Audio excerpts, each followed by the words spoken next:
नमस्कार दोस्तों। अभी अभी पता लगा है कि यूएसए भी हमारे युद्ध के बीच में एंटर करने की कोशिश कर रहा है। उसने बोला कि मैं भारत से भी बात कर रहा हूँ, पाकिस्तान से भी बात कर रहा हूँ। और ये मुद्दा इतना इम्पोर्टेंट नहीं है, ये यूएसए बीच में आ रहा है। सबसे बड़ा मुद्दा है कि पाकिस्तान चाइना पहुँच गया है। जी हाँ, पाकिस्तान चाइना पहुँच गया है। और यहाँ पर सबसे ज़्यादा ट्रेंडिंग पूरे सोशल मीडिया पे एक आदमी है जिसका नाम है शहबाज शरीफ। अब आप देखिए, शहबाज शरीफ का यहाँ पे सोशल मीडिया पे भी शहबाज शरीफ को चाइनीज़ कब से आ गई, ये आपको पहली बार दिखेगा ज़िंदगी में कि शहबाज शरीफ चाइनीज़ के बुरा आ रहा है। और यहाँ पर दिखाया जा रहा है कि देखिए जी, पानी बहुत बंद कर दिया भारत ने। और चाइनीज़ जो है वो सारे मुझे आके पूछते हैं, मेरी बीवी ने पूछा मुझे आके, यार आपने पाकिस्तान का पानी बंद कर दिया, ऐसा क्यों किया आपने, कुछ और बंद कर देते। तो ये वीडियो मेरी वाइफ ने मुझे भेजी है कि पूरे पाकिस्तान में इसको फैलाया जा रहा है। आप सोच के देखिए, पाकिस्तान रो रहा है कि पापा मुझे बचा लो, और इधर अमेरिका बोल रहा है कि हम युद्ध में एंटर करने के लिए तैयार हैं। अब इस दोनों मुद्दों के ऊपर बात करेंगे। आज पैनल भी बड़ा भारी भरकम है, इसलिए मैं बीच में बैठा हूँ, इनको मैंने साइड में बैठा दिया, एम्बर जी एंड मंजरी जी। पहले तो दोनों को जय Siya Ram and thank you for joining. Yes, Yaram. Thank you for having us. Thank you so much. जय श्री मंजरी जी राम आप, और जय हिंद, वंदे मातरम। एंड मंजरी जी आपके ऊपर आएंगे बाद में। पहले आते हैं आज स्पेशल गेस्ट एम्बर जी के साथ। एम्बर जी, जो ये यूएसए ने बोल दिया कि हम युद्ध के अंदर एंटर करने को तैयार है, ये अमेरिका युद्ध में एंटर करने को तैयार है, and can we trust them? देखिए, जैसा कि जितने भी हमारे एक्सपर्ट्स हैं और बहुत बड़े-बड़े एनालिस्ट हैं, वो हमेशा ही बात कहते हैं कि अमेरिका जो है वो अमेरिका से ना दोस्ती भली और ना ही दुश्मनी भली। अमेरिका से हमारे रिश्ते बेहतर हैं, अमेरिका से हमारी एक पार्टनरशिप है, लेकिन हमारी लड़ाई हम खुद लड़ते हैं। अगर आप किसी एग्ज़ाम में जाते हैं, कोई टेस्ट देते हैं या कोई जंग में उतरते हैं, तो आप अपने भरोसे ही उतरते हैं। इसका एग्ज़ाम्पल हमारे सामने, चाहे रशिया यूक्रेन वॉर देख लीजिए या फिर इजराइल और आप फ़लस्तीन वॉर देख लीजिए। स्टार्ट तो कर दिया, बहुत सारे लोगों ने उकसाया कि हम आपके साथ हैं, हम आपके पास साथ हैं, लेकिन कोई भी इन जंगों में उनके साथ नज़र नहीं आया। दूर से खड़े होकर उकसाने के लिए, इस जंग में उतारने के लिए जो पीछे पिछले जितने भी जो डीप स्टेट है वो उकसाती है, ताकि ये जो बड़ी ताकतें हैं वॉर में इन्वॉल्व हो जाएँ। और जो एक इकोनॉमिक क्लैश चल रहा है, खास तौर से चाइना, अगर आप रशिया वाले उसमें भी देखें तो चाइना ये पूरी तरह से ये दिखाता है कि मैं तुम्हारे साथ हूँ, मैं तुम्हारे साथ हूँ, लेकिन कुछ साथ रशिया के देता नजर नहीं आया। और आप इसराइल का भी देख लीजिए, अमेरिका और इसराइल की दोस्ती बड़ी अच्छी है, और मतलब यही लोग कहते हैं कि America Israel, Israel America is one thing. लेकिन अब सवाल ये है कि पहले से झेल रहे कई सारे वॉर्स के बीच में भारत को लेकर बड़े सवाल ये उठ रहे हैं कि भारत क्या कदम उठाएगा। और भारत कदम उठाएगा, लोग ये भी कह रहे हैं, जनता, कि अमेरिका से लेके इजराइल और जितनी भी सुपर पावर्स हैं वो हमारे साथ है, फिर मोदी जी कोई कदम क्यों नहीं उठा रहे हैं? कदम इज इन काइनेटिक एक्शन या कन्वेंशनल वॉर्स की जो हम बात करते हैं। मोदी जी ने डिप्लोमेटिक एक्शंस को ले लिए और इकोनॉमिकली चोक करने के लिए पूरा एक प्लान रेडी है, एक्शंस लिए जा रहे हैं। डिजिटल स्ट्राइक भारत ने पाकिस्तान के ऊपर छेड़ दी है, वाटर स्ट्राइक तो है ही, लेकिन अब डिजिटल स्ट्राइक जिसमें पाकिस्तान मीडिया के जितने भी सोशल मीडिया हैंडल्स और चैनल्स थे वो बैन हो चुके हैं, साथ ही साथ जो इंडिपेंडेंट यूट्यूबर्स थे उसको भी बैन कर दिया गया है, जो कि बहुत बड़ा रेवेन्यू और बड़ी व्यूअरशिप इंडिया से कमाते थे। तो ये उस पूरे बड़े प्लान का हिस्सा है। अब इसके चलते अब ये भी कहा जा रहा है कि बड़ा, आप देखिए, आप काइनेटिक एक्शन की बात कर रहे हैं, क्यों नहीं कर रहे, क्यों नहीं कर रहे। अब ये हम उस पर ज़्यादा बात नहीं कर सकते और ना ही हमें करनी चाहिए कि भारत सरकार क्या कर सकता है, उनको क्या करना चाहिए।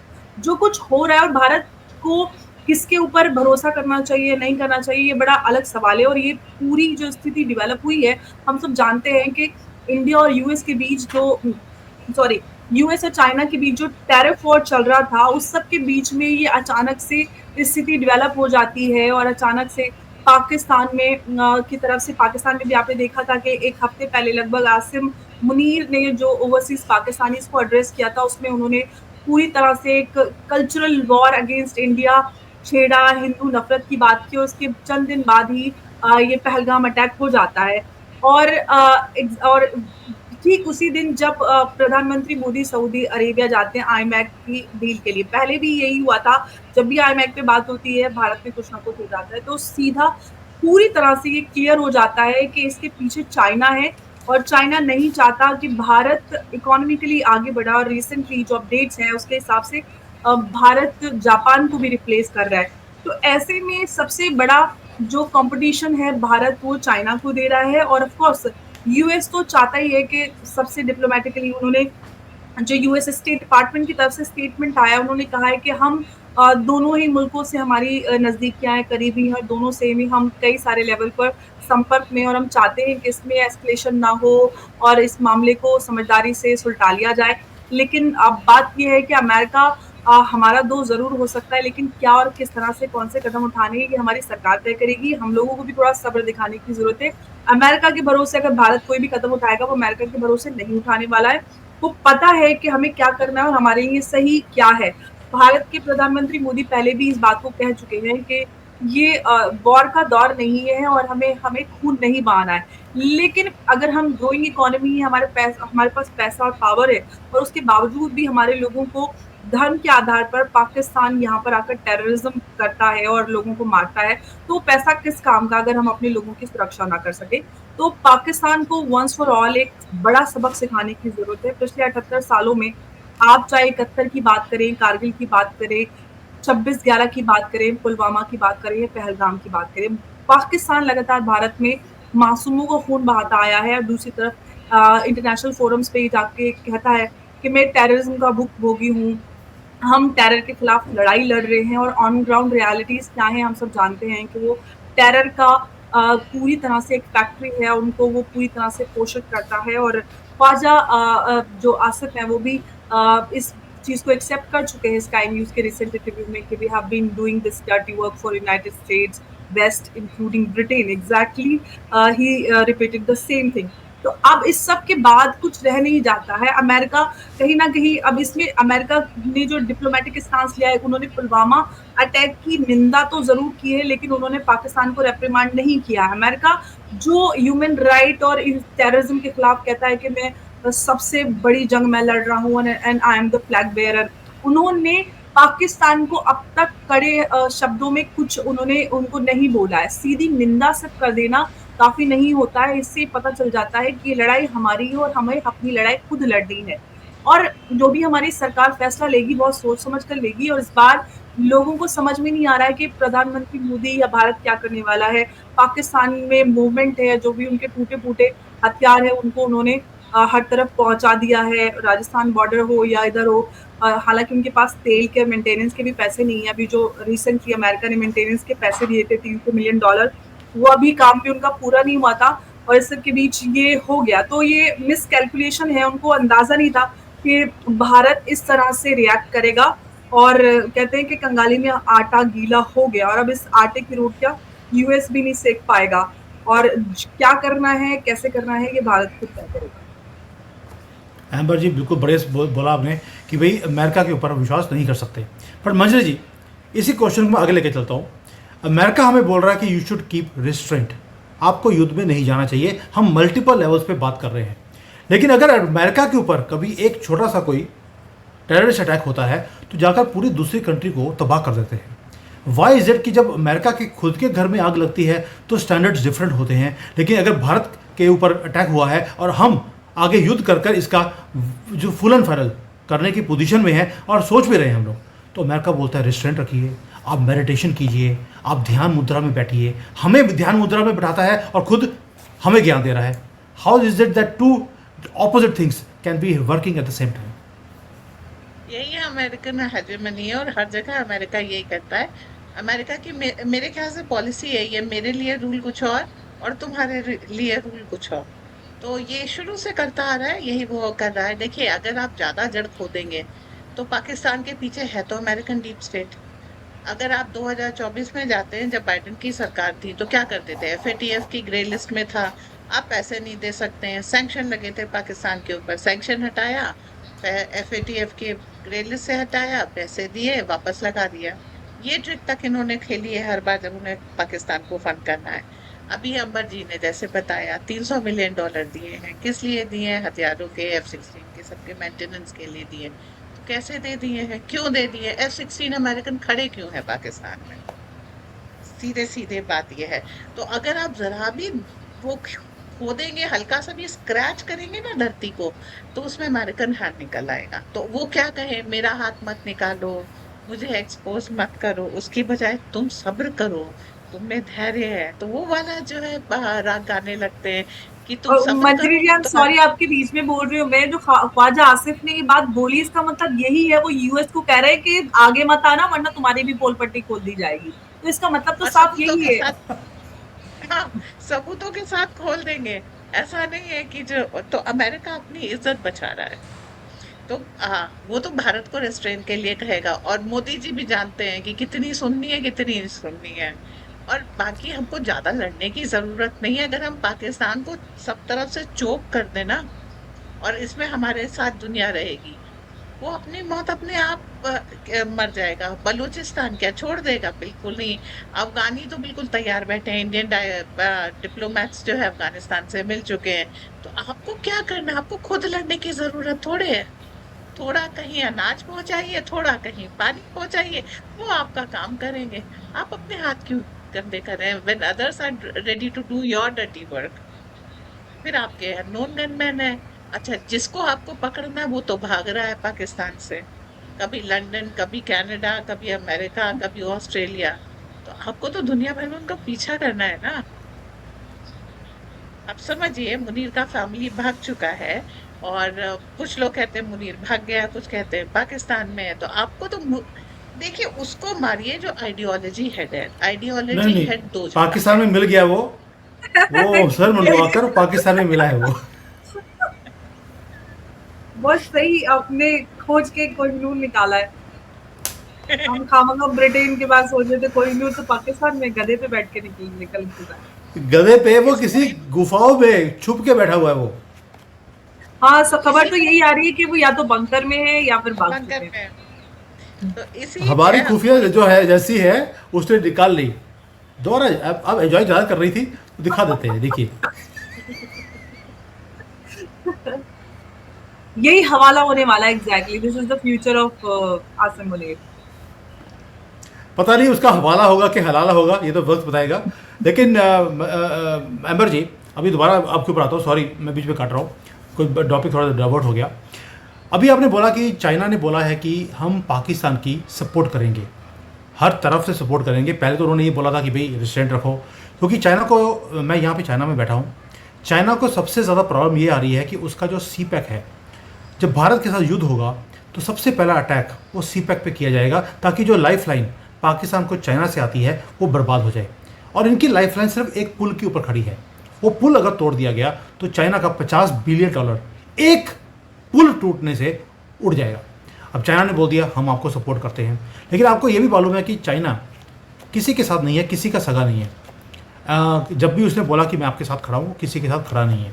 और इसलिए पाकिस्तान का सो कॉल्ड नॉन शरीफ जो ये प्रधानमंत्री है, ये चाइना में स्पीचेस इसकी वायरल करवा रहा है अपनी, कि भैया देखो कैसे भारत ने गंदा काम किया है, मेरा पानी रोक दिया। मैं आपकी कंजम्पशन के लिए एक बात बता दूँ, चाइना की जो नदियाँ हैं वो आगे 5-6 कंट्रीज़ में जाती हैं, जैसे थाईलैंड है, म्यांमार है, उधर कंबोडिया है, वियतनाम है। इन सब के अंदर भी पानी को कंट्रोल चाइना करता है, कभी फ्लड करवाता है, कभी सूखा करवाता है, ताकि वो डिपेंडेंट रहें चाइना के ऊपर। आज वही कंट्री जो दूसरों के ऊपर ऐसे ये कुछ काम करता है, वहाँ पर पाकिस्तान पहुँचा है। So question is very simple, Zelensky को भी बेवकूफ़ बनाया गया कि चिंता मत कर, तू लड़, हम तेरे पीछे हैं। अब शहबाज शरीफ को बोला जा रहा है तुम लड़, हम तेरे पीछे हैं। जब पीछे मुड़ के देखेगा, ना चाइना होगा ना अमेरिका। आपको नहीं लगता कि यहाँ पर भी एक झाड़ पे बिठाया जा रहा है पाकिस्तान को? एग्जैक्टली, ये बात तो मैंने स्टार्टिंग में ही बोल दी कि जिस तरह से रशिया यूक्रेन वॉर में चाइना ने कहा कि हम साथ में लड़ो लड़ो तुम आगे बढ़ो, लेकिन सबसे पहले एकदम से यू टर्न लेके भागने वाला वही है। तो सब सवाल यही है कि जो पूरा ये पुलवामा पहलगाम अटैक हुआ है, इसके पीछे चाइना है। इसके पीछे चाइना का इंटरेस्ट ये है, एक तो आईमैक उनसे, उनका BRI से सीधा कंपटीशन है। दूसरा टैरिफ वॉर जो बिटवीन यूएस एंड चाइना चल रहा था, उसमें भारत एक विनिंग पोजीशन में उभर कर आ रहा था, और वो अभी भी रहेगा, उससे कुछ खास फर्क नहीं पड़ने वाला है, चाइना चाहे कुछ भी करे। तो इस सब के चलते चाइना ने ये सारी चीजें प्लानिंग की कि पाकिस्तान, क्योंकि जो उनका बाड़े का टट्टू है, टट्टू पे आपने वैसे भी अभी आसिम मुनीर को दिखाया था, वो टट्टू पे टट्टू है। दोबारा दिखाते हैं, आप ज़्यादा एंजॉय कर रही है। टैटू ऑन टैटू जी, तो वो सोच रहा है कि टैटू से पूरा ये पूरा बोझा और सारा उठवाया जाए और भारत को उधर एंगेज कर दिया जाए और भारत लग जाएगा वॉर में और मैं अपना काम कर जाऊंगा इस पूरे उसमें आईमैक की बात हो या फिर अब उनका BRI वैसे तो फेलियर है लेकिन अगेन फिर भी उन्होंने 60-70 बिलियन डॉलर लगाए हैं। वो भारत कभी भी अपने हाइड्रो बॉम्ब से उनके इस प्रोजेक्ट को उड़ा सकता है। अगर हाइड्रो बॉम्ब का इस्तेमाल चाइना कर सकता है अपने और बाकी देशों को कंट्रोल करने के लिए, तो भारत क्यों नहीं कर सकता? बिल्कुल कर सकता है और पाकिस्तान के लिए कुछ भी डिक्टेट कर सकता है चाइना। लेकिन हमको क्या करना है, हमारे साथ जो कुछ भी हुआ है टेररिज्म को लेकर जो भारत की लड़ाई है वो भारत खुद लड़ेगा और चाइना वैसे तो स्टार्टिंग में जैसे कि आपने भी कहा और हम सब उस पूरी स्थिति को देख रहे हैं, चाइना ने बहुत देरी से सही लेकिन कंडेम किया था और लेकिन जैसे जैसे स्थिति आगे बढ़ रही है चाइना का रंग भी साफ होता नजर आ रहा है। चाइना और टर्की दोनों ही पाकिस्तान को आर्म कर रहे हैं। C-130 जो हरक्यूलिस है वो टर्की में भेजे हैं 6 वहाँ पर भरकर उसमें ऑफकोर्स वहाँ पर हथियार के जखीरे और जो भी होगा और चाइना भी उनको आर्म कर रहा है। तो ऐसे में चाइना ने अपनी इंटेंशन क्लियर कर दी है और ये सारी पूरी स्थिति भी क्लियर हो जाती है कि जो कुछ ये स्क्रिप्ट लिखी गई पहलगाम अटैक की आसिम मुनीर ने जो ये रचा इसके पीछे उनका आका चाइना ही है। अब चाइना की इंटेंशंस भी क्लियर हो गई है और इस सब में अमेरिका एक डिप्लोमेटिक स्टांस ले रहा है लेकिन ठीक है वो उनका अपना स्टांस हो सकता है लेकिन इस पूरे उस पर मुझे लगता है कि प्रधानमंत्री मोदी बहुत ज्यादा वाइज है। वो कोई भी ऐसा काम नहीं करेंगे जिसकी वजह से भारत का जो पिछले 11 सालों का जो काम है वो जीरो हो जाए और ऐसा कुछ किया जाएगा कि सांप भी मरेगा और लाठी भी नहीं टूटेगी। जो ये चाइना ख्वाब पाल कर बैठा है कि भारत वॉर में एंगेज हो जाएगा और हमें एक बार फिर से अपनी सड़ी गली इकोनॉमी को रिवाइव करने का मौका मिलेगा, तो ना चाइना का सपना पूरा होने वाला है और ना ही पाकिस्तान और बांग्लादेश का।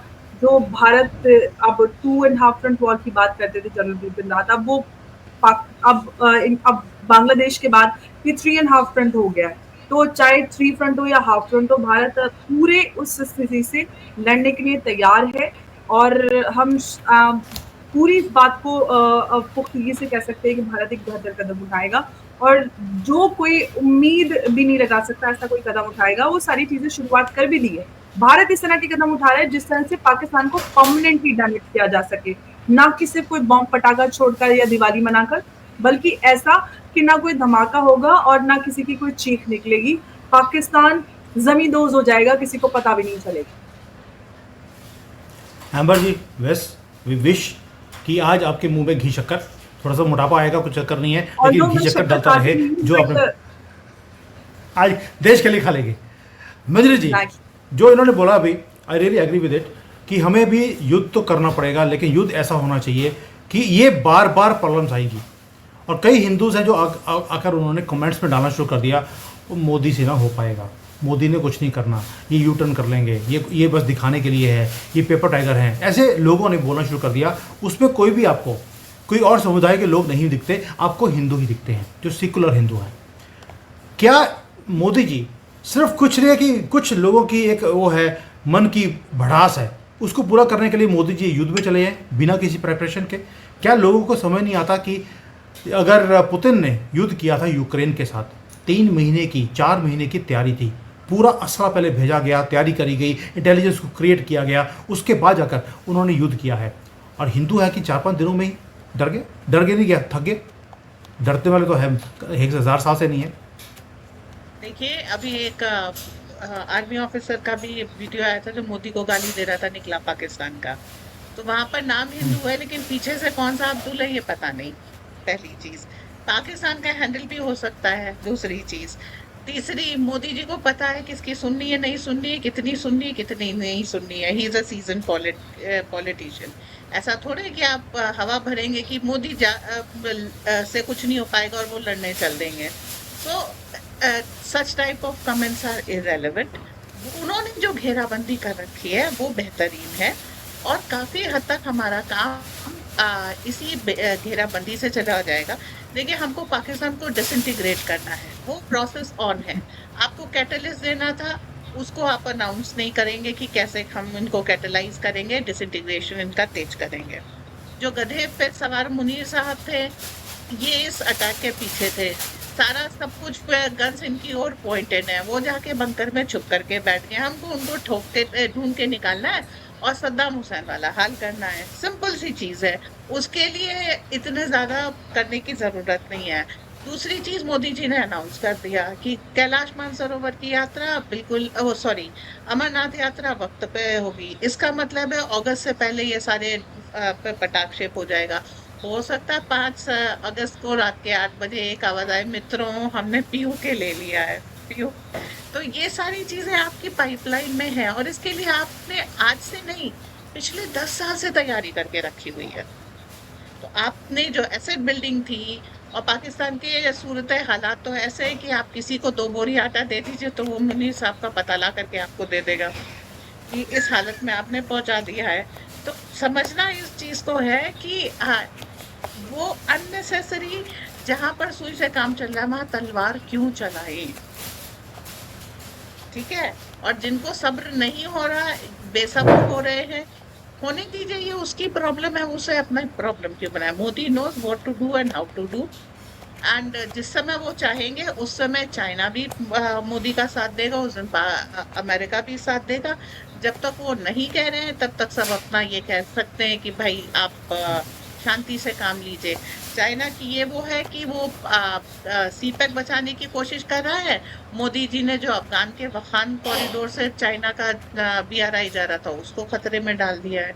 तो मोदी जी चाइना को खाली पाकिस्तान में टैकल नहीं कर रहे, बहुत जगह टैकल कर रहे हैं। और इधर जब इन्होंने पाकिस्तान ने पहलगाम वाला अटैक किया, उधर जो है वो फिलीपींस का एक आइलैंड लेकर के चाइनीज बैठ गए। तो आप समझिए, उनको साउथ चाइना सी चाहिए। इस समय चाइना की प्रायोरिटी है, जिसको अभी आप क्या कहते हैं, इंडो पैसिफिक, मतलब वहां पर हमारा जुरिडिक्शन है।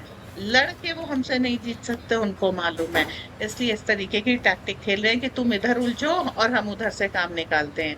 चाइना लॉक हो जाएगा अगर हम वो कर देते हैं।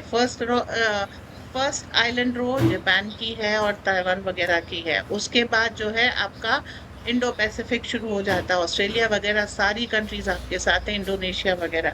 तो चाइना ऊपर जा नहीं सकता, उसके पास आइस ब्रेकर शिप्स नहीं है नीचे आने के लिए। वहां से भारत का जुरिडिक्शन शुरू है।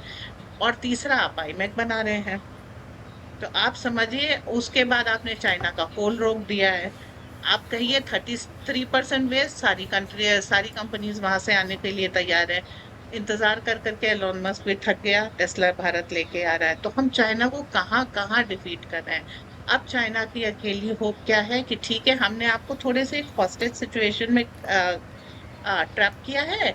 मई में रशिया में इनकी मीट होगी, मोदी जी और पुतिन की। आप वहां पर कुछ हमको ऐसी लीज ऑफ लाइफ दे दो, तो हम जो है पाकिस्तान नाम के झुंझुने को पीछे हटा लें, ताकि आपका जो है नाक बच जाए। उनको मालूम नहीं है कि ये मोदी है, ये आराम से कर लेगा ये सारी चीजें। अभी चाइना ने जितने गेम खेले हैं उस डील को अपने फेवर में करने के, उतना ज्यादा वो उसके विरोध में डील जाएगी। अच्छा, आप अगर पुतिन को देखिए तो पुतिन के ऊपर आपको ज्यादा असर पड़ रहा है। 3 साल होने को आए, मतलब इसकी रशिया यूक्रेन वॉर की कुछ नहीं, वो अपना काम और कर रहा है। उनकी इकोनॉमी 32% बेटर हो गई। और सारे विश्व में उनका जो है कब्जा, कई जगह तो उन्होंने उठा के अमेरिका को रिप्लेस भी कर दिया। सूडान से अमेरिका भाग गया है 16,000 लोग केवल छोड़ करके। तो आप ये देखिए ना कि जो हेजेमनी चल रही थी अमेरिका की, वो कॉर्नर हो रही है। और जो ट्रम्प कह रहे हैं उसका एक चीज भी है कि जो लड़ाई है उनके अपने घर में बहुत तेज हो रही है।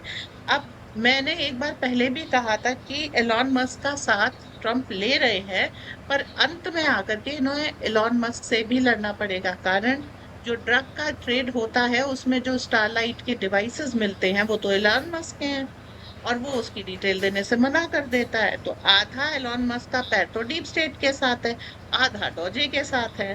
तो आपने बिल्ली को दूध की रखवाली के लिए बैठाया हुआ है, भाई साहब, कितना भरोसा करोगे।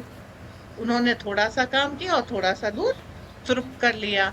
अब उन्होंने क्या किया है कि अब एलॉन मस्क को धीरे धीरे वो पीछे कर रहे हैं, बैक सीट लिया। अभी ऑफ लेटली ये न्यूज काफी आई थी कि डोजे से एलॉन मस्क जो है विड्रॉ कर रहे हैं, थोड़ा बैक सीट पे ले रहे हैं। बीच में भी एलॉन मस्क को काफी ट्रम्प ने वो वार्न किया था कि आप इतने स्ट्रिक्ट नहीं हो सकते कि मिनिस्ट्री की फंक्शनैलिटी में इफेक्ट आ जाए। तो आप समझिए ट्रम्प के पास अपनी मुसीबतें काफी हैं। क्यों? क्योंकि अमेरिका ने आउट ऑफ द वे जाकर के बाइडेन एडमिनिस्ट्रेशन में सारी दुनिया से पंगे ले लिए थे। 55 एक्टिव कॉन्फ्लिक्ट जोन होना जो यूएन ने ऑफिशियली अनाउंस किया था, कोई छोटी मोटी बात तो है नहीं। अब वो 55 एक्टिव कॉन्फ्लिक्ट जोन्स को, जिसमें काफी सारे अफ्रीका में है, आपको अगर उसको कर्टेल करना है तो you need time, you need energy and you need withdrawal. और आपके विड्रॉल के बाद कौन आएगा? वही जिससे आप लड़ रहे थे। आपके रिसोर्सेज आपके लिए महंगे हो जाएंगे, तो अल्टीमेटली तो सारी लड़ाई रिसोर्सेज की है। यूरोप आपकी सुन नहीं रहा। कभी कहता है अमेरिका अगर नेटो फ्रेंड करेगा तो नेटो सलामत है, अमेरिका विड्रॉ करेगा तो हम अमेरिका के ऊपर टैरिफ लगा देंगे। ये वो यूरोप आपके हाथ से गया है, अफ्रीका आपसे संभाला नहीं जा रहा, इंडियन ओशन आपने भारत को गिफ्ट ही कर दिया कि भाई ले ले, मेरे से नहीं संभलता। इस समय केवल एक, अच्छा, पोप के फ्यूनरल में जो जेलेंस्की से बात थी वो काफी हीटेड आर्ग्यूमेंट थी। तो आप समझिए सुन कौन रहा है अमेरिका की इस समय दुनिया में? They used to be the king of the world, not anymore. अब नॉट एनी उनको मोर, अपना, बिल्कुल सही कह रही है आप, बिल्कुल सही कह रही है कि दे आर अब not the king any more. अब ये जगह भारत के पास है। क्यों? We are the leader of the global south. हम डिसाइड करेंगे ना हमको क्या करना है, कहाँ करना है, कितना। विश्व की कोई भी देश भारत से इस समय पंगा लेकर के नहीं कर सकता। हमारी जो ये कह लीजिए हमारी जो गुडविल है, जो हमारा रिलेशन, हमारी क्रेडिबिलिटी है, वो सारी चीज, और प्रोडक्ट क्वालिटी, हमारी जो इंडियन डायस्पोरा है वो जहां भी गया उसने फ्रेम स्केलेटन की तरीके से एक फ्रेमवर्क बनाया। हर कंट्री के आप अमेरिका तक की बैकबोन में आप देख लीजिए, इंग्लैंड तक की आप बैकबोन में आप देख लीजिए, भर्ती मिलेंगे। तो आप इस चीज को समझिए, हमें हिला पाना किसी के लिए संभव नहीं है। तो वो सलाह दे रहे हैं, आप एक कान से सुनिए और उसी कान से लौटा दीजिए। खोपड़ी के बीच से गुजरने नहीं चाहिए कि दूसरे कान से निकल जाए। वो बोल रहे हैं, ठीक है, बोल लिया, ओके, करना वही है जो हम चाहेंगे। दो लोग मना कर रहे हैं, हमारे हिंदू मना कर रहे हैं, कोई फर्क नहीं पड़ता। हम ट्रम्प की नहीं सुनते, तुम्हारी क्या सुनेंगे? जी। बिल्कुल, हम किसी की, वैसे भी हम तो अपने किसी की भी सुनते नहीं है। एम्बर जी, आखिरी question, just before we wind up, कि कई लोग बोलते हैं कि अमेरिका आपके साथ है, आप युद्ध में जाते क्यों नहीं हैं, आपको और कितनी सपोर्ट की ज़रूरत है। दूसरी तरफ पाकिस्तान को बोला जाता है कि भाई पाकिस्तान बोल रहा है कि चाइना हमारे साथ है, आप युद्ध में क्यों नहीं जा रहे हैं। और हम दोनों को मालूम है कि भारत को मालूम है कि अमेरिका हमारे पीछे नहीं है, और पाकिस्तान को मालूम है कि चाइना पीछे नहीं है। लड़ना हमें आपस में ही पड़ेगा। क्या ये युद्ध होगा? देखिए, मुझे पाकिस्तान का तो इतना हम सब जानते हैं कि पाकिस्तान तो 2.5 दिन भी सर्वाइव नहीं कर पाएगा। लेकिन when it comes to India, India जो भी फैसला करेगा, अगर वो कन्वेंशनल वॉर में या ऑल आउट वॉर में जाता है, तो वो सब कुछ सोच समझ कर करेगा। आम लोगों का जो भी जज्बात हैं, जो गुस्सा है, वो हम उसको समझ सकते हैं, और आम लोगों की जो अंडरस्टैंडिंग है, वो उतनी डीप नहीं होती है जितना कि सरकारें या जो हमारे एक्सपर्ट हैं, एनालिस्ट समझते हैं। कि आज हमारे साथ अमेरिका कह रहा है एक तरफ कि हम आपके साथ हैं, उन्होंने टेररिज्म को या पहलगाम अटैक को उन्होंने कंडेम कर दिया, लेकिन कंडेमनेशन काफी नहीं होती। वो तो चाइना ने भी किया था, लेकिन चाइना जिस तरह से अब पाकिस्तान को आर्म कर रहा है, या टर्की पाकिस्तान को आर्म कर रहा है, तो हम किसी की कंडेमनेशन के बेसिस पे उठकर हम ऑल आउट वॉर में नहीं जा सकते। हम सिंस वी आर एक ग्रोइंग इकोनॉमी, तो इसका मतलब ये भी नहीं है कि हम पाकिस्तान का टेररिज्म झेलते रहेंगे, अपने लोगों की कुर्बानी देते रहेंगे। यहाँ पर ये सारी चीजें सवाल खड़े होते हैं कि भारत किस तरह से पाकिस्तान को ऐसे पोजीशन में लेकर आएगा जहां पर हम किसी के बहकावे में आकर किसी वॉर में भी नहीं जाएंगे, चाहे वो चाइना का कोई चाइनीज ख्वाब हो या फिर यूएस का वो हो, जैसा कि हम लोग देसी में कहते हैं कि चोर से कह चोरी कर, और उससे जो क्या होता है दरबान या जो चौकीदार, चौकीदार से कह तू जागता रहे। तो यूएस इस वक्त वो वही कर रहा है कि उधर उन्होंने पाकिस्तान को इस पूरे अटैक को कंडेम तो कर दिया, भारत को कह दिया कि हम साथ हैं। तुलसी गैबर्ट भी कह रही हैं कि हम पूरे इस टेररिज्म में we are with India, Israel भी कह रहा है we are with India, Russia Iran, Saudi Arabia, UAE, everybody is with India. But the question is कि भारत इस सब की हवा में गुब्बारा भर के कोई ऐसा तो नहीं कि हवा में उड़ जाएगा, बिल्कुल नहीं। प्रधानमंत्री मोदी, जैसे कि मंजरी जी ने कहा कि वो एक सीजन पॉलिटिशियन है और पिछले 11 सालों से जिस तरह से उन्होंने देश को संभाला है, ये अपने आप में एक मिसाल है, ऐतिहासिक है। लेकिन अब सवाल ये है कि देशवासियों को बड़ा इंतजार है। मोहन भागवत जी ने सबसे पहले कहा कि एक राजा का धर्म होता है अपनी प्रजा का की रक्षा करना, और राजा अपना धर्म निभाए। उसके बाद ही मन की बात में संडे को प्रधानमंत्री मोदी कहते हैं कि जवाब दिया जाएगा, और ऐसा जवाब दिया जाएगा कि उनको याद रहेगा। इस चीज से ये तो संकेत हमें मिल रहे हैं कि जरूर भारत एक बड़ा कदम उठाने वाला है। और जिस तरह से हमारी नेवी बड़ी एक्टिवली उनके ट्वीट्स आ रहे हैं, हमारे कोस्टल एजेंसीज हाई अलर्ट पे हैं, तो ये भी एक जो हम इकोनॉमिक ब्लॉकेड की बात कर रहे हैं पाकिस्तान की, तो उसमें जो हमारा सी में हमारी जो नेवी है वो पूरी तरह से एक्टिव है। कराची में उधर से पूरा इसको ब्लॉक कर दिया जाएगा, उनका पूरा जो ये रूट है वो डिस्टर्ब हो जाएगा। तो पूरी दुनिया पे उसका असर पड़ेगा जब सब लोग बौखलाएंगे। चाइना से लेके यूएई और यूएस, यूरोप सब जब डिस्टर्ब होंगे, जब सप्लाई रूट डिस्टर्ब होगा, तो उनको पता चलेगा कि उन्होंने पंगा किस चीज से लिया है। पाकिस्तान चाहे एयर रूट भारत का बंद करे तो उससे नुकसान किसको? भारत पे तो इतना असर पड़ता नहीं है, पाकिस्तान को नुकसान है। आप चाहे दवाइयों की बात करें या पानी की बात करें, आज आप दवाई से लेके पानी और इलाज तक के लिए मोहताज है। अब जबकि आपको पानी की जरूरत नहीं थी क्योंकि ग्लेशियर से पानी पिघल रहा है। भारत का जो मुआहदा था उसमें ऐसा तो कुछ नहीं है कि भारत को उनको बताना ही पड़ेगा, भारत के ऊपर कोई ऐसा कम या कोई ऑब्लिगेशन नहीं है कि पाकिस्तान को बताकर पानी छोड़ेगा। ये एक प्लानिंग का, स्ट्रेटेजी का हिस्सा जरूर हो सकता है। आई एम श्योर ये होगा कि किस तरह से पाकिस्तान को उलझाकर रखना है और इकोनॉमिकली पूरी तरह से पाकिस्तान को ब्लॉक करना है। मोदी जी एक, जैसे कि डोनाल्ड ट्रंप भी बोलते हैं कि he is a very good businessman and negotiator, तो वो सारी चीजें सोच समझकर पाकिस्तान को के खिलाफ इस्तेमाल कर रहे हैं। और आगे जो भी चीजें होंगी, वो पूरा भरोसा हमको देशवासियों को रखना चाहिए प्रधानमंत्री पर कि वो पाकिस्तान के खिलाफ एक बेहतर कदम उठाएंगे। किसी के भी भरोसे या किसी की भी हवा में आकर के यूनाइटेड स्टेट्स बोल रहा है तो ईरान कह रहा है मध्यस्थता करा देंगे, नहीं, हमें जो करना है वो हम करेंगे। प्रधानमंत्री मोदी अगर ये कहते हैं कि हम वॉर के दौर में नहीं है और हमें आगे बढ़ना चाहिए, तो आज अगर वो ये कहते हैं कि हमें इन लोगों को सबक सिखाएंगे और ऐसा सबक सिखाएंगे कि याद रखा जाएगा, तो उस पर भी हमें भरोसा करते हुए सोचना चाहिए कि ऐसा सबक सिखाया जाएगा, ना ही भारत की इकोनॉमी पे असर पड़ेगा। और पाकिस्तान की तो खैर बेचारे की इकोनॉमी क्या है, जो भी है, वो बेचारे भीख पर जिंदा है, अभी भी चाइना से पैसे मांगने के लिए गए हुए हैं। उनको कितना चंदा मिलेगा है वो बात अलग है, लेकिन अब यही है कि देशवासियों को थोड़ा धीरज रखने की आवश्यकता है। जरूर कुछ ना कुछ होगा, लेकिन ऐसा कुछ नहीं होगा जो पाकिस्तान एंटिसिपेट करके बैठा है। उन्होंने चारों तरफ बॉर्डर और यहाँ वहाँ आर्मी लगा दी है। ऐसे में तो यही होगा कि मोदी जी उनके पास जो बचा कुचा तेल है वो भी खर्च करवा देंगे। उसके बाद कुछ ना कुछ ऐसा होगा कि पाकिस्तान की वहम गुमान में भी नहीं होगा।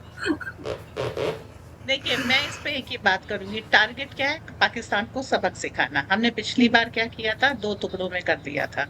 तो अभी हमको पाकिस्तान पे दबिश बना करके वहां के कैटलिस्ट को इन्फ्यूरिएट करके स्प्लिटिंग करानी है। प्रॉब्लम क्या है? पाकिस्तान प्रॉब्लम नहीं है, आईएसआई और पाकिस्तानी आर्मी प्रॉब्लम है। तो हमको क्या करना है? इस स्प्लिट के समय इन 2 ऑर्गेनाइजेशन को सेपरेट आउट करके इसके फ्रेमवर्क को बिट बाय बिट तोड़ना है। उसके लिए आपको मिलिट्री एक्शन की जरूरत नहीं, कोविड ऑपरेशन की जरूरत है। और भारत इस समय रॉ से, भैया कभी कभी तो अमेरिका कह देता है रॉ से हमको बचाओ, तो वो रॉ से जो है वो काम कराएंगे कि सब तरफ से दबिश बना दिया, ना कुछ आएगा, ना मतलब वो एक गाना था ना, अंदर से कोई बाहर ना जा सके, बाहर से कोई अंदर ना आ सके। ये हो गई हालत पाकिस्तान की।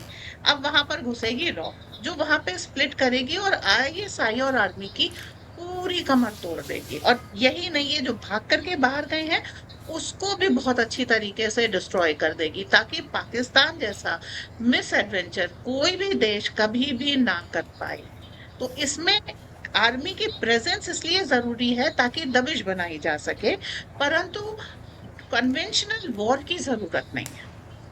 जो भी हमने हम्म। अपॉइंट किया है वो इसलिए कि पाकिस्तान लैंडलॉक हो जाए और उसके बाद फिर इसको खंड खंड में अपनी मर्जी से तोड़ेंगे। और फिर हमें नाथूराम गोडसे की भी अस्थियां सिंधु देश में सिंधु नदी में बहानी है, एक वो भार भी हमारे ऊपर है। तो उस कर्तव्य की तीसरी होनी भी जरूरी है। तो पाकिस्तान टूटेगा, कोवर्ट ऑपरेशंस बहुत तेज होंगे, जिसमें आधे से ज्यादा काम तो हमारे पाकिस्तानी ही करके देंगे। आईएसआई बिल्कुल डिस्ट्रॉय होगी और पूरा पाकिस्तानी आर्मी डिस्ट्रॉय होगी। वेपन वगैरह जो न्यूक्लियर आर्सेनल है वो जैसे थे वैसे ही रख के आपको सुरक्षित मिलेंगे। उसके बाद आपको डिसाइड करना है आपको किस चीज का क्या करना है। You are a king here. जो आपको संदेश मिलता है क्या कहते हैं ट्रम्प के, उससे simple, don't go for war, there are multiple options. And war को हटा के जो मल्टीपल ऑप्शंस हैं, मोदी उसमें महारत हासिल किए हुए हैं। जी चलिए मैं आखिरी स्टेटमेंट देता हूँ आपको अजीत डोभाल जी की। अजीत डोभाल जी ने एक बार कहा था कि अगर मुंबई की तरह अटैक दोबारा से हुआ हमारे ऊपर तो बलूचिस्तान यू विल लूज। ये पाकिस्तान को बोला था। उन्होंने ये नहीं बोला था कि पीओके ले लेंगे। उन्होंने बोला अगर दोबारा से कोई भी भारत के ऊपर अटैक पाकिस्तान की तरफ से हुआ, you are going to lose Balochistan. मुझे लगता है इसके बाद मुझे और बताने की ज़रूरत नहीं है। भारतीयों को लगता है कि पीओके ले लो। PoK is not the solution, Balochistan is. और नज़र हमारी बलूचिस्तान के ऊपर है। बलोची ऐसे ही हमारा काम नहीं कर रहे। So Ambar ji, Mazari ji, thank you so much. Very, very detailed, beautiful discussion as always. And I learned a lot of things from both of you. So thank you so much for your contributions. Thank you. Jai Siya Ram. Thank you so much. जय श्री राम, जय हिंद, जय जय श्री भारत। राम।